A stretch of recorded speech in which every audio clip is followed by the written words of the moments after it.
Question 9. Now that Kansas is ranked, Illinois now holds the crown for the longest drought in the top 25 as a Power 5 school. Do they make it into the rankings this season? It was really cool to see Kansas finally break that drought and get in the top 25. Really, 1 week too late. They should have been ranked the week before, but it's over. The drought is over. As someone who knows about the droughts, right? Wearing a Seattle Mariners hat right now. As a Buffalo Bills fan growing up, I know about droughts. It is good in the land of Kansas that they have finally got that one over. With an end of one drought means another one becomes the longest. And that's not something you want to have the title for. Illinois received 6 votes to get into the top 25. If you look at the other people receiving votes at the bottom of the AP 25, Illinois received 6. So they're right there. They have the opportunity to do it. Illinois has looked really good this year. Other than their 3-point loss to Indiana, they have looked really good. This is where I think Illinois has the opportunity to prove that they can be a top 25 team and really a competitor, as I said earlier, for the Big Ten West. This week, I think, is the statement game, and it's against Iowa. It's in Illinois. It's against Iowa. We saw Iowa put up a decent show against Michigan, ultimately lost the football game. Iowa's going to come hungry for a win.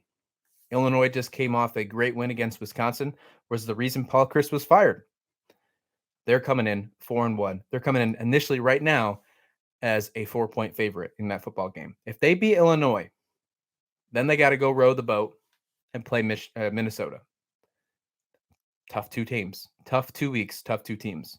Then Nebraska, who their offense is starting to step up a little bit, but Nebraska is still that team that fired their coach as well this year.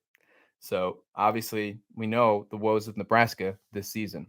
Then Michigan State, who I feel like I've talked about already enough on this show. Purdue, another tough one. Head to Michigan and then end the season with Northwestern. There is a possibility,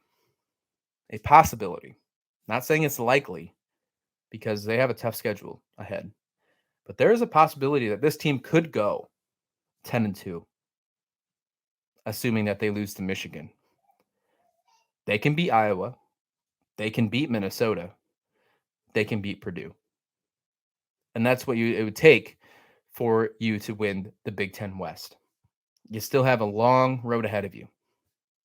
Right now, I think Purdue's the front runner because of their win over Minnesota, but you have a long road ahead of you, but it's completely doable.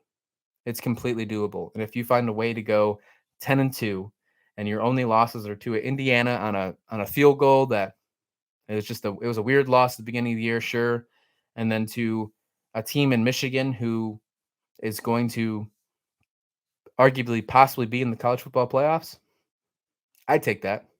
I'd take that by far. And a 10-win team is going to be ranked in the top 25.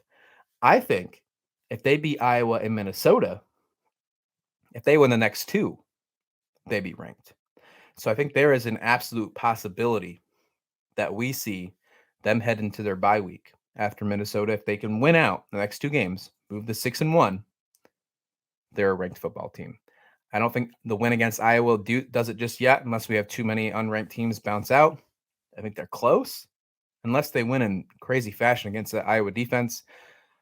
But give me 2 wins, one against Iowa and one against Minnesota. I think that streak breaks. Then we got a new person to look out in the drought.